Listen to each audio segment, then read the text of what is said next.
Now, perfect. I'll splice those videos together later. Okay, awesome.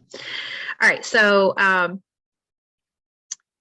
yeah, it's not helpful when we're forcing ourselves to do something that's actually out of alignment for us. And you'll know that because there's a deep hatred or a deep dread that comes with every time you have to do that.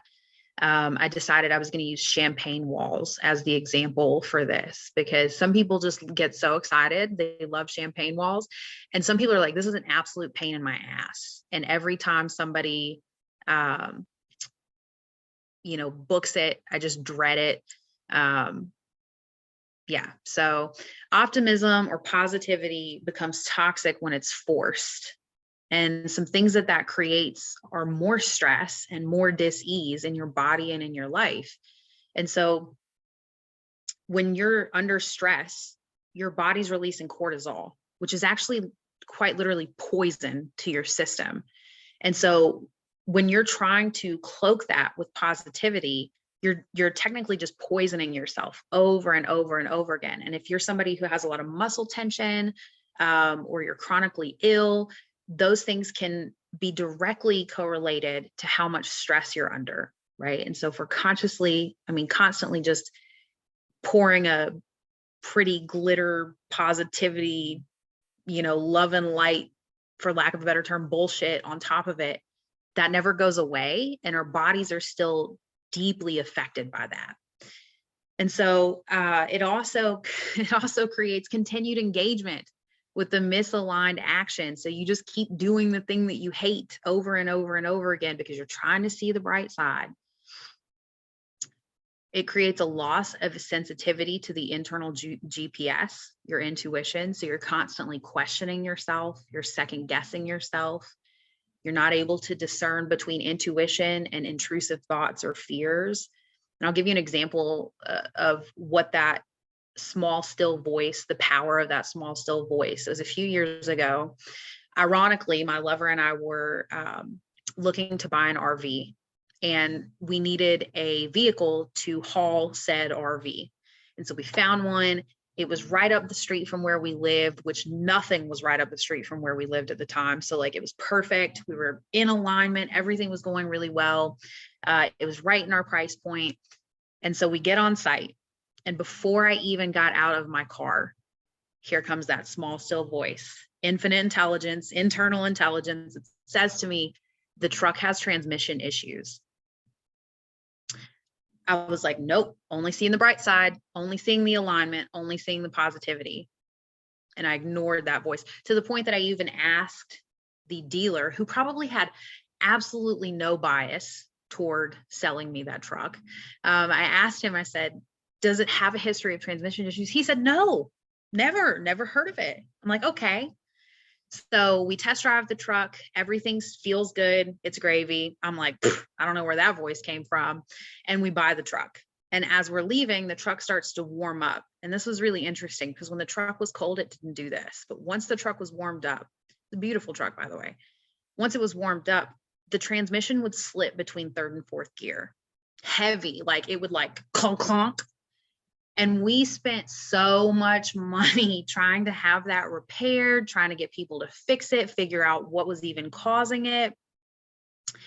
And ultimately, we ended up having to sell that truck at a loss. We had to sell it for about $1,500 less than we had paid for it, not to mention all the money that we spent trying to have it fixed. And so if I would have just listened to that voice when it popped up, we could have avoided that whole situation. Thankfully, we didn't listen so that I could have an awesome story to share with you guys now.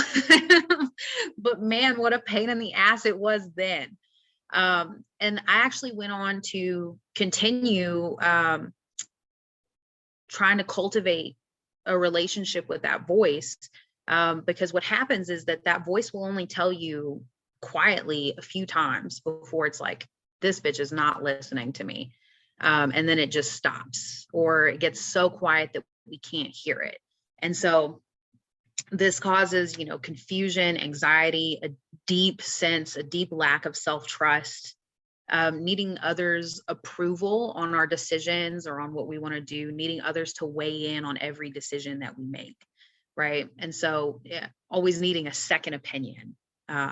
It also hinders us from feeling anything deeply, including joy, which is the opposite of what we're trying to do. And so, if any of you have kids, your kids first, your baby's first born, and you have that like, oh, this is so wonderful. And that feeling, it's like, oh, it takes you over.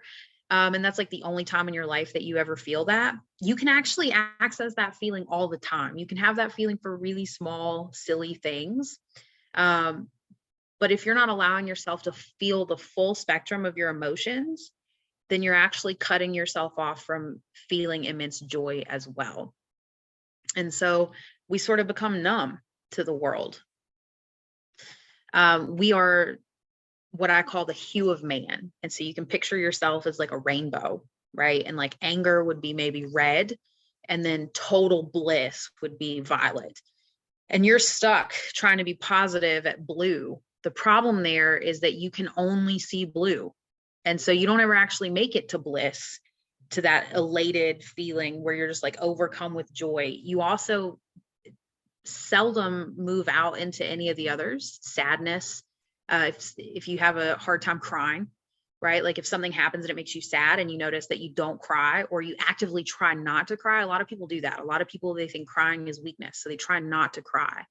What happens is you keep yourself effectively out of your body, and out of your full range of emotions. And so you can never leave baseline blue. You're just kind of always numb. And because you can only feel extremes at that point, extreme things have to happen.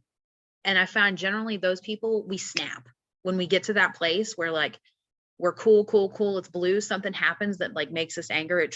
Makes us angry and it triggers us. We just snap.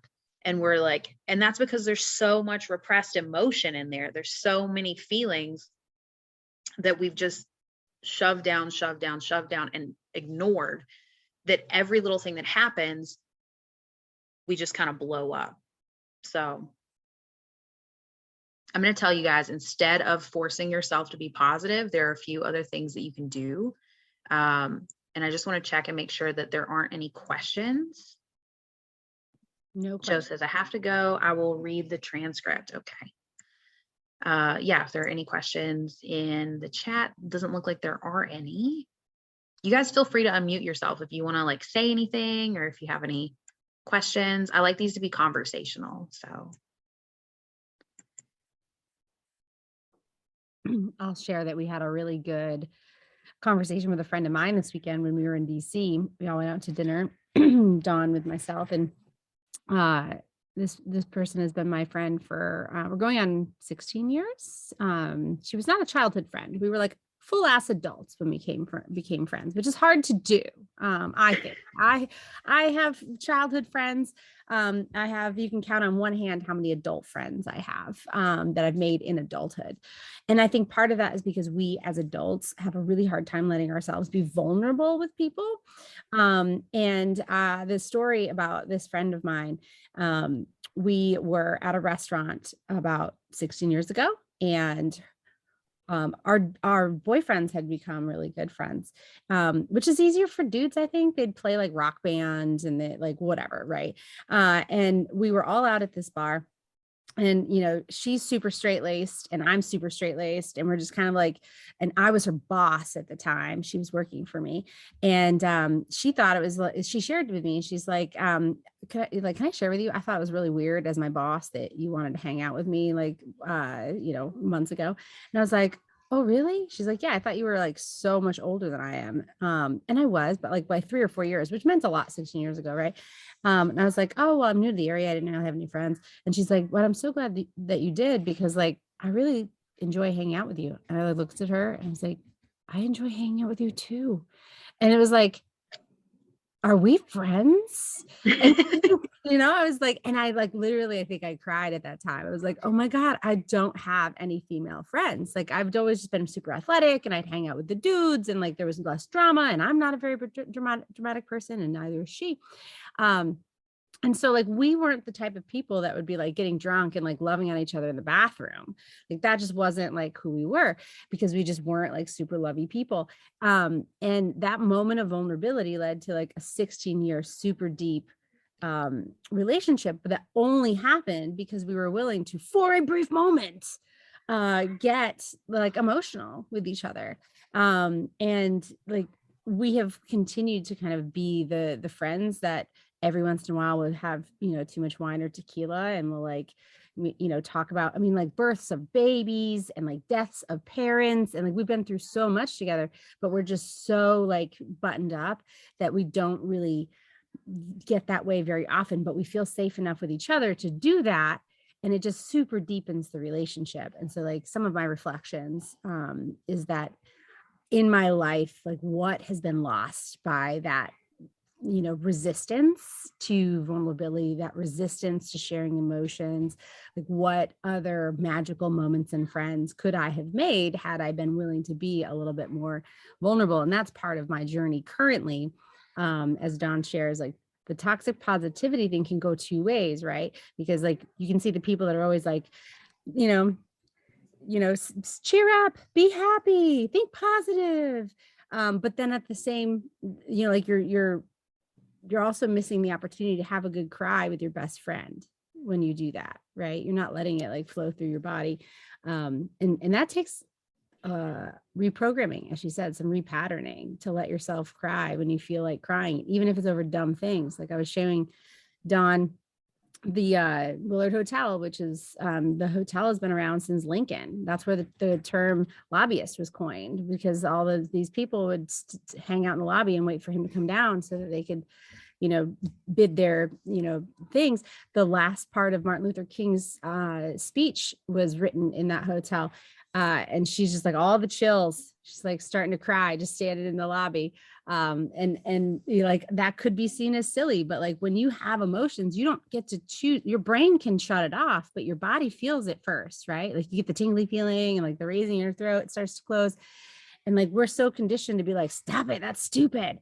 But letting that kind of funnel through your body is like the beginning stages of letting you feel both the good things and the bad things. Because if you don't let yourself cry over like the silly things, you're not going to cry over things that you really need to cry. You're probably not even going to let yourself really, truly like laugh when it's like super funny, because your body doesn't know, like, it doesn't know what to do. It doesn't know what to do. So, yeah, I love this. I love this topic, because so much of us as business owners, we do that mindset work. We're like, think positive, right? Because, nothing comes to you if you don't have a positive attitude. Yeah, actually, anger can be a really powerful manifester, even whenever it's destructive, because sometimes things need to die in order for new things to be born. And so if we're not allowing ourselves to get really angry, and you can kind of see this as a society, that we don't allow ourselves to get really angry. And so there are lots of things happening that we feel like we're out of control of. There are lots of things happening that we don't agree with, and we sort of feel powerless to do anything about it. Because, and this starts in childhood, really, most of us probably can relate that when we were little, our parents would say things like, don't cry, shut up, you're fine, it's okay, and so that's where our patterns start, is with parents who are not emotionally adept. I don't want to use the word emotionally intelligent, because that's sort of been hijacked, as Sarah and I were talking this weekend in DC, that's sort of been hijacked as well, to only focus on positive feelings. And so I want to say emotionally adept. Our parents aren't emotionally adept, and so they don't have space for their own emotions. And so you're not allowed to have space. They're not going to hold space for your emotions either. And so that's actually had that on another bullet here, but perfect to bring it to the forefront. We start restricting our emotional range at a very young age, and it requires that we do some conscious reparenting as we're repatterning to allow our emotions to self-liberate. And I'm actually going to talk about that as well. Self-liberation, our emotions only last a few minutes. Sometimes it's not even that. Sometimes emotions are a few seconds long. And when we intellectualize them, when we bring them back up to the brain, and we say like, why am I feeling this way? I shouldn't feel this way. I'm going to try and be positive, or I'm going to stuff that feeling. I'll deal with that later. That's another huge one. An emotion comes up and we're like, I'll have to wait till I'm alone to feel that emotion. And what actually happens there is that those feelings just get lodged in the body. And we don't feel safe. And what happens is they're all stuck there. They didn't get the chance to just move through you, because they're really like wind. They're like wind. And if you allow it, they just come, they move through your body. It's really potent, and then they're gone. And you don't have to deal with them 6, 7 years later, potentially 20, 30 years later. I'm sure we can all relate. There's somebody in your life that's been holding on to their emotional baggage for the last 60 years. And when you talk to them, they're just, angry and pessimistic about life. And that's because so much of their being has been repressed. One of the things I love that you shared with me once, Dawn, was that emotion is energy in motion. Like E equals MC squared. E stands for energy, emotion. And so when you say like feelings are like the wind, that's what that means. Like when you have an emotion, it's energy in your body, and energy is never created or destroyed, right? And so it's flowing through you, but you can choose to not let it flow through you. You can choose to bottle it up and store it inside you. And often I've read numerous sources that say oftentimes cancer can be created by the buildup of anger. People who weren't able to express their emotions, like it just got stored in their cells. And I'm not a doctor, no, but it feels right to me, right? I don't know if you've ever had just like a good fucking cry, like a real like unhinged cry, and like afterwards you're just limp, and like, but somehow you were so tense before, and now you're just totally limp, and you just let it kind of flow through you, and then you can start to feel better. You don't have that continued buildup, right? And so if you think of emotion as energy in motion, it's got to go somewhere. And so you can keep it, but then eventually, like John said, like you might explode, because your body isn't meant to contain all of that energy. It's supposed to flow through you and back out into the world. Yeah, your issues get trapped in your tissues unless they're self-liberated. We've got a couple people in the chat here. Brian says it's hard not to check the thoughts we have against past experiences, and we miss a lot of opportunities maybe. Yeah, there's because past experience, I can't remember where I learned this, but every time, you don't ever actually remember an incident. You never remember an incident. You remember the last time that you remembered that incident. Okay. And so maybe let's say, like, this is going to be really simple and kind of silly, but let's say somebody broke your heart. Okay. And the initial incident was really tough, but then you cried about it in the shower. And then you were like heartbroken for weeks. You're fucked your digestive system up. Like you're really upset. And every time you thought about it, it hurt worse and worse and worse, to the extent that, and this can happen with anything, somebody sends you an email and it pisses you off. And then like you think about it later and you're even more pissed off. And like the more you think about it, the more pissed off you get. What's happening is that you're remembering, like bringing it back into form for yourself.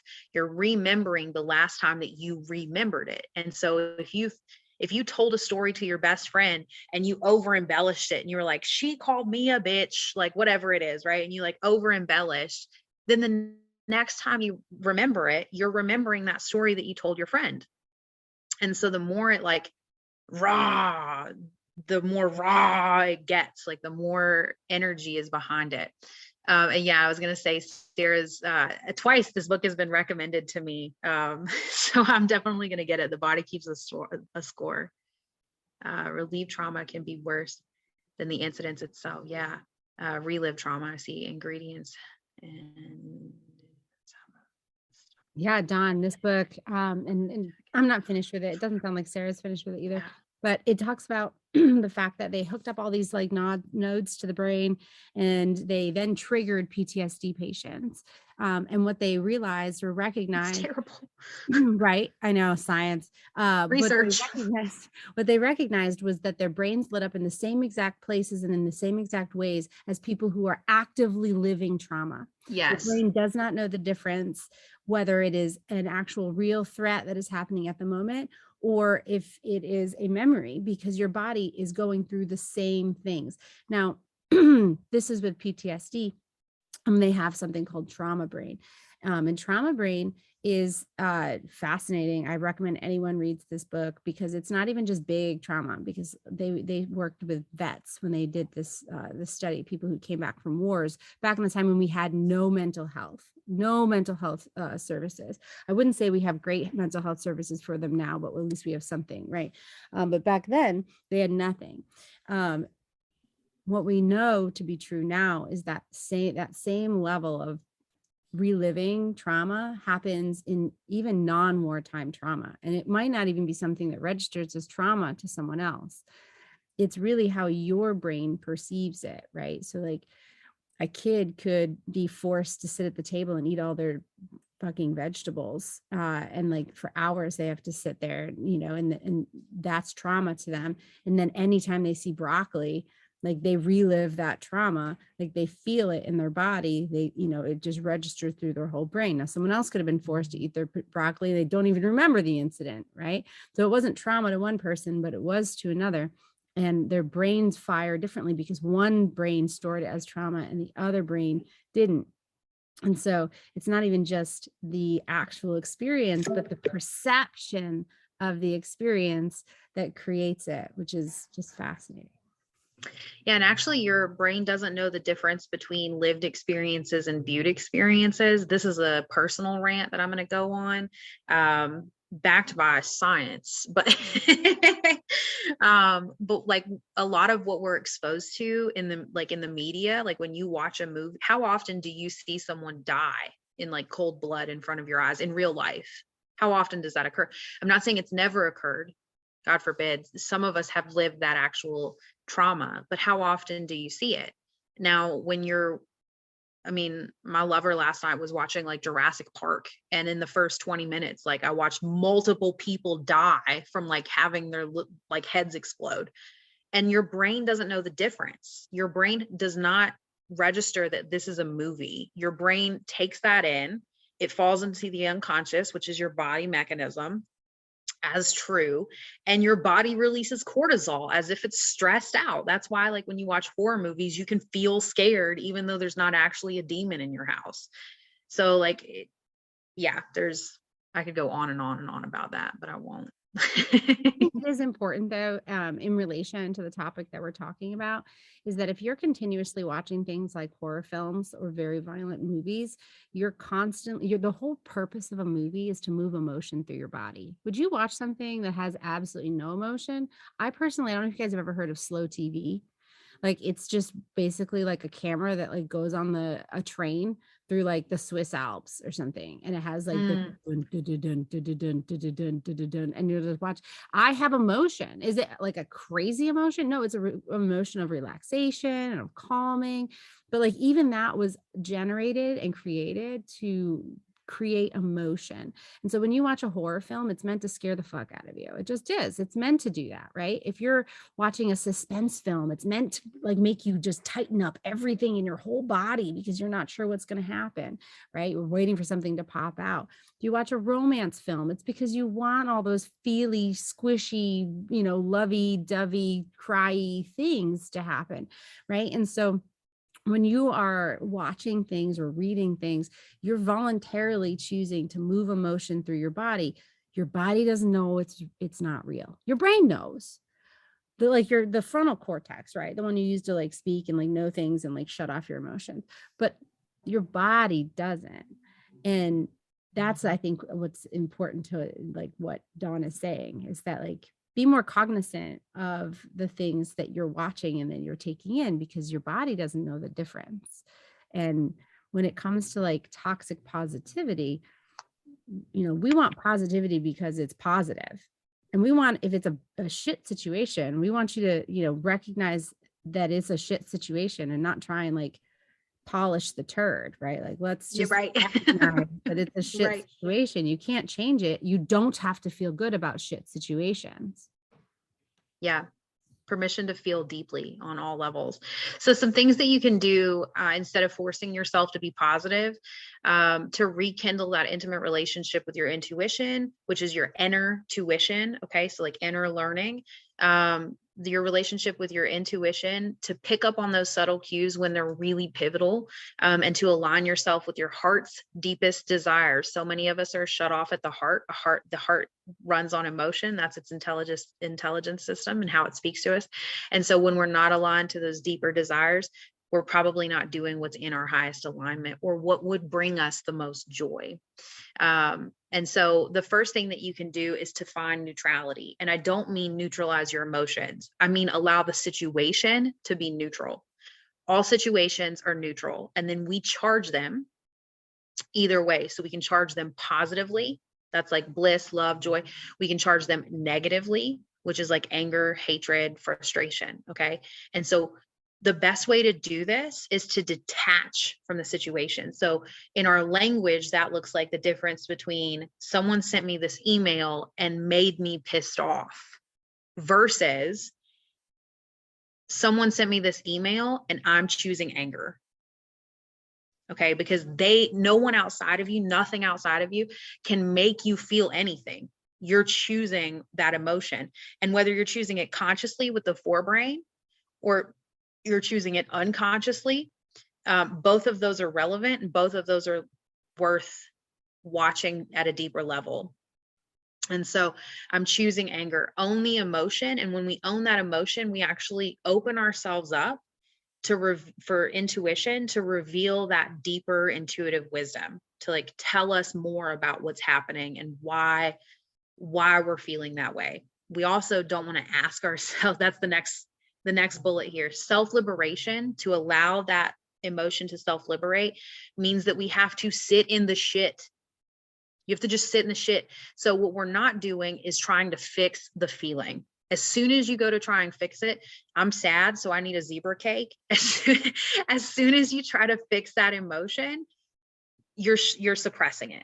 Okay, you're not allowing. That's that back to that parental patterning where we're not allowing ourselves to feel safe to be fully expressed. Okay, and so we also don't want to judge the emotion as good or bad. So even though we can call some of them positive emotions and call them negative emotions are not any less worth having or any less potent or any less manifesting than positive emotions.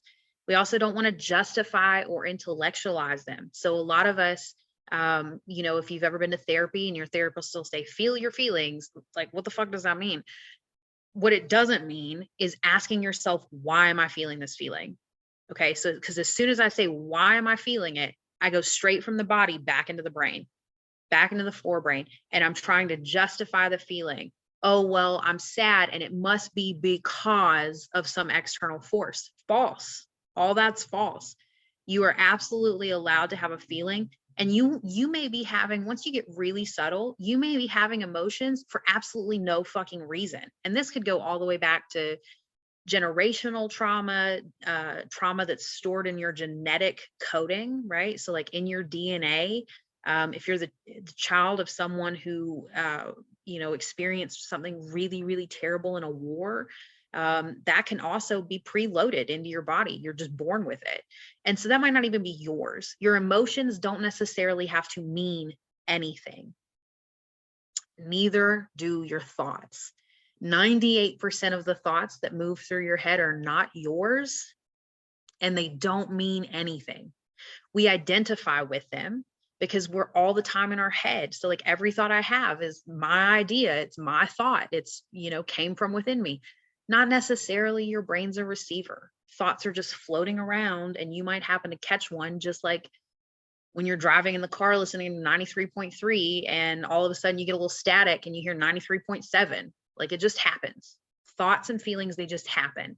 The more space we can create between ourselves and our emotional and intellectual bodies, the more we'll start to realize that like they're just passing clouds. You know, you don't identify with every cloud that crosses the sky. You just say, oh, look, that looks like an elephant, and it keeps going, you know, and but before it's even out of view, it looks like a turtle.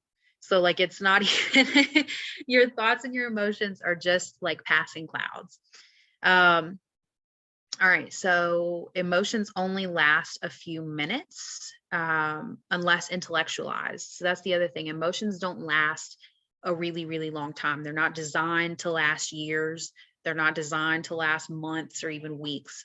Actual emotions last a few seconds to a few minutes. And if we allow ourselves to deeply feel them without fixing, judging, or justifying them, they're just gone from the body. Well, Dawn, how am I still sad about, or how am I still angry about something that happened 6 months ago? That's because you never felt it. You stored it in your tissues. And so it's just stuck there. And every time something triggers you, it just comes right back up because it's asking again, can I be liberated? Right? Anger, sadness, and hatred are not necessarily negative, they're messengers. So even though vibrationally they are lower on the scale, they're messengers. They're just here to tell us something. And if we get quiet and allow them to express, they'll give us that wisdom as they move through our body if they have wisdom for us. You can also ask your emotions what they need from you. Not why are you here, but what do you need from me? What are you trying to tell me? And then listen quietly for the response without the need to fix the emotion. You can create a safe internal space for your emotions to liberate, self-liberate. I don't know how often you guys talk to yourself, but it's beneficial to talk to yourself consciously and ask your body, what do you need from me? Right? And to have communication, intimate communication with the body mechanism. And again, this goes back to reparenting and repatterning, which we talked about earlier. Be in the body, honor its urges. This is huge. Honor your body's urges. So sing when you feel like singing, cry when you feel like crying, dance, run. If you're like in the middle of your workday and your body's like, let's take a shower, go do it. Don't even like, I think I sent this to Sarah yesterday. The Buddha said, first thought, best thought. Okay. So as soon as it comes up and you feel that urge, go do it. If you want to run in the middle of your day, go run. If you want to eat something and it's like off schedule, eat it. Your body is giving you these urges on purpose. And the more you honor those urges, the more self-trust you create. I'm here for you, right? If you were a lover to yourself and your lover was constantly talking to you and you were ignoring them, like, would they trust you? Would they feel heard? Would they feel seen? Would they feel loved? So you can actually make yourself a lover and listen to yourself. Follow your own cues. Follow the cues. If you hate it, stop doing it. If you hate champagne walls, stop offering them. I'm notorious. I've coached a couple of mobile bar owners right out of the mobile bar industry because they just had a dread for it. It didn't feel good for them anymore. And when it doesn't feel good, stop doing it. Create an intimate relationship with your intuition by actively listening and taking action on its prompts. That goes right up into be in the body and honor its urges. Step back from your thoughts. Not all thoughts are true, and they're not all even yours. They don't all require your engagement, energy, or reacting. So those are some things that you can do. I'd love to add to that last part, Dawn. The last part where you said not all, like the thoughts. Yeah. And you had already mentioned not all thoughts are yours. And you've already talked about patterning, but a lot of our thoughts are patterns that were handed to us. It's inappropriate to do that at this time. This is not the place to be loud. This is not the place or the time to take a shower. We've been told by society that there's all these different ways to behave and to show up and when we're allowed to say things and how we're supposed to dress. And so a lot of times the voices in our heads that are guiding our behavior aren't ours. They were fed to us.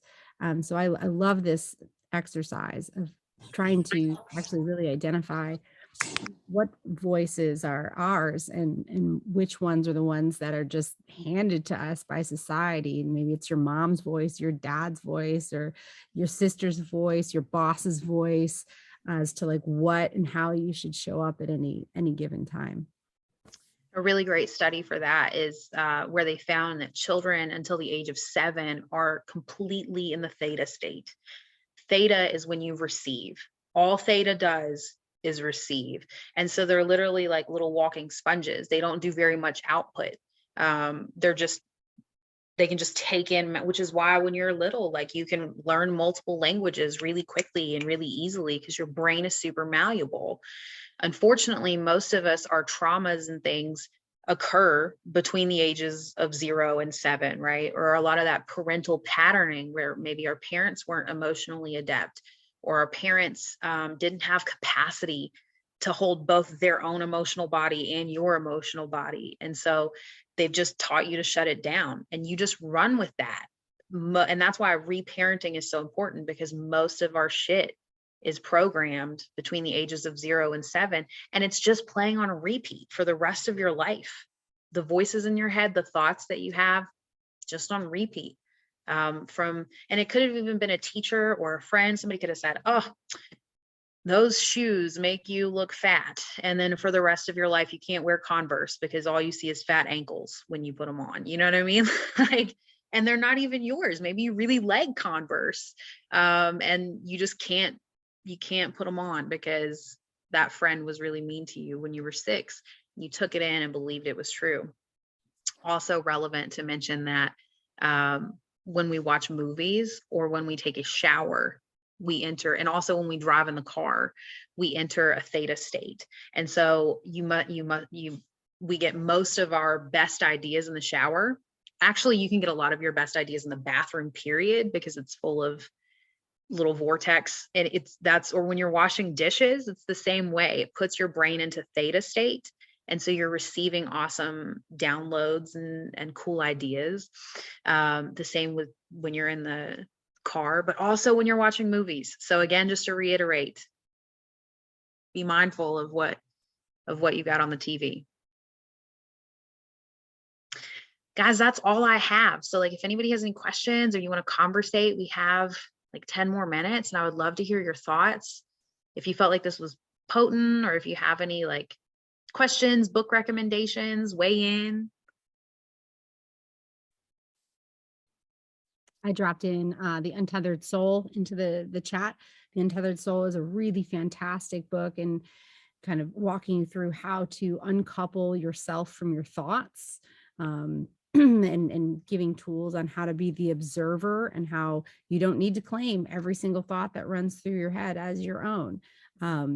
We've got a lot of thoughts that go on up there, and the only ones that you need to claim as your own are the ones that you actually want to identify with, right? So if you have a thought, I mean, we've all done it where you're like, wow, that's a really inappropriate thought.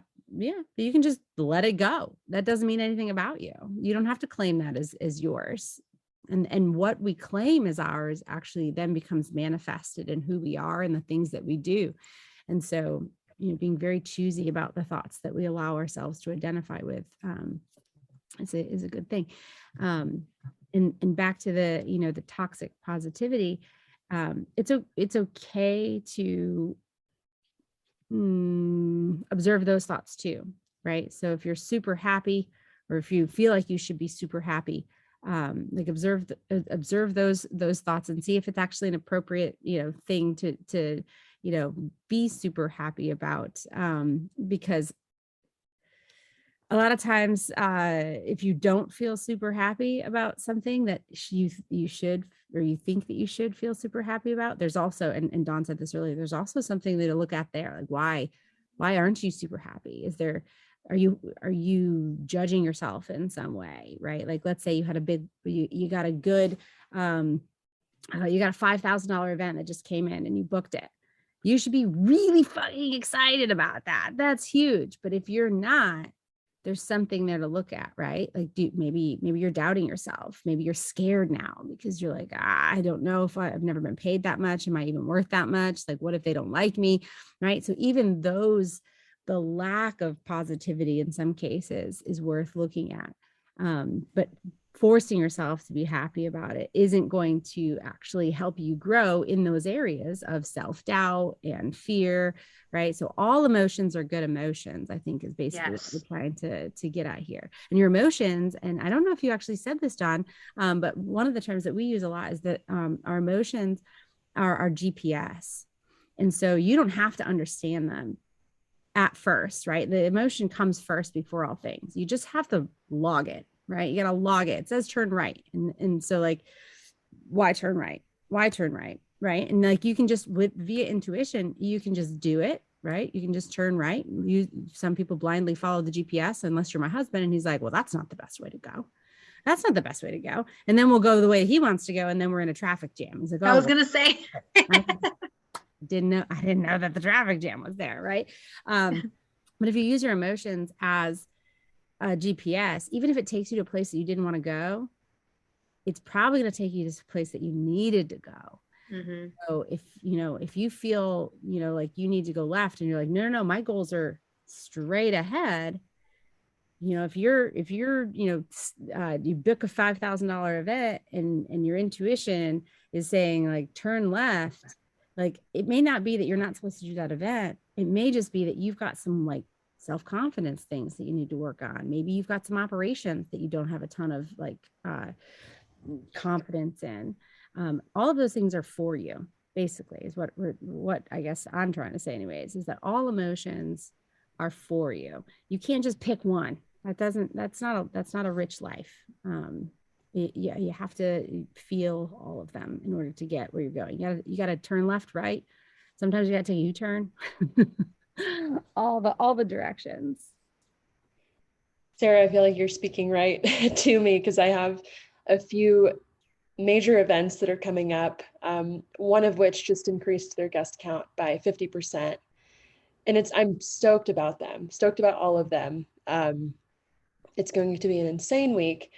And while I'm really excited, I think I'm so much of a perfectionist that no matter how much I plan, no matter how like dialed, I mean, I have, every 15-minute increment of each of those days planned out with exactly when things are happening. The events are fully staffed. Like when I look at it objectively, I can say, oh, I have preparation to do. I need to go run errands and buy ingredients. And I'm even having like a pre-event staff get together at my house to make all of the cocktails. And even though, most of these people have made a lot of these drinks before, I still can't I can't help but feel like I'm missing something or forgetting something, or that I'm going to somehow, I don't know, just blow it up. And as I go into events, like I haven't done events this big yet, but as I go into some events that are more intensive with kegging cocktails, and they keep me up at night. And I don't know if y'all have any advice on other than like, I don't know, taking a sleeping pill, but I guess at what point did you go through this kind of imposter syndrome of like, am I adequate can I even handle this? And Yeah. how do you recommend I manage this? All over performers experience what you're experiencing Yeah. right now. And I know you to be an overperformer, as someone who is an endurance athlete, as someone who competes against herself harder than she competes against other people. You fall squarely into that nice little box. And so the exercise that I would invite you to do, and like we only have 3 minutes left, and I do have a hard stop. Unfortunately, I have a call that I already pushed back 15 minutes, but the exercise that's worked really helpful for me is every time a fear comes up, I ask myself, what would that mean about me? What would that mean Yeah. about me? So let's say your plan doesn't go to plan, right? And something happens, and it probably will, because like that's events. Like you can't plan for everything. There's too many variables in the world, right? You can't. Someone might get sick. Someone might, get in a car accident on the way there. Like there's all sorts of things you can't control. And so what does that mean about you? And the answer is nothing. Every time the answer is nothing. You can only do what you can do, and you've got to release the rest of it, because at that point you're just going to recover and do what you can do with what you can do at the time. You can't control anything. Yeah. To ask, so what?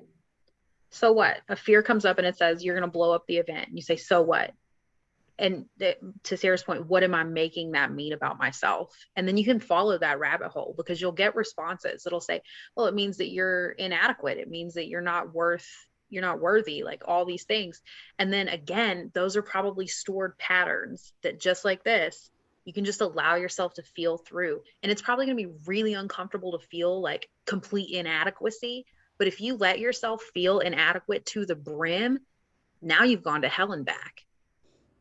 Do you know what I mean? Like, no demon can come up against you, because you've already seen the worst possible outcome, and you've seen yourself dealing with it. Right. You know what I mean? Ultimately, it's like, yeah, you're like she said, you go all the way to that hole. You're like, yep, I'm going to shit the bed. It's going to suck. It's going to be the worst. I'm the worst possible decision that they could have made. And then your real brain is going to be like, that's ridiculous. Right. I'm like, yeah, you're right. That is ridiculous. I've done all Yeah. the planning. I've got the scheduling. My cocktails are on lock. I've got great branding. I've done all the work. Absolutely. I'm like, I'm being ridiculous. Yeah. Yeah. Thank you guys so much for showing up and hanging out with us today. And we'll do this again sometime. Thank you. This is great. Bye, guys. Bye-bye.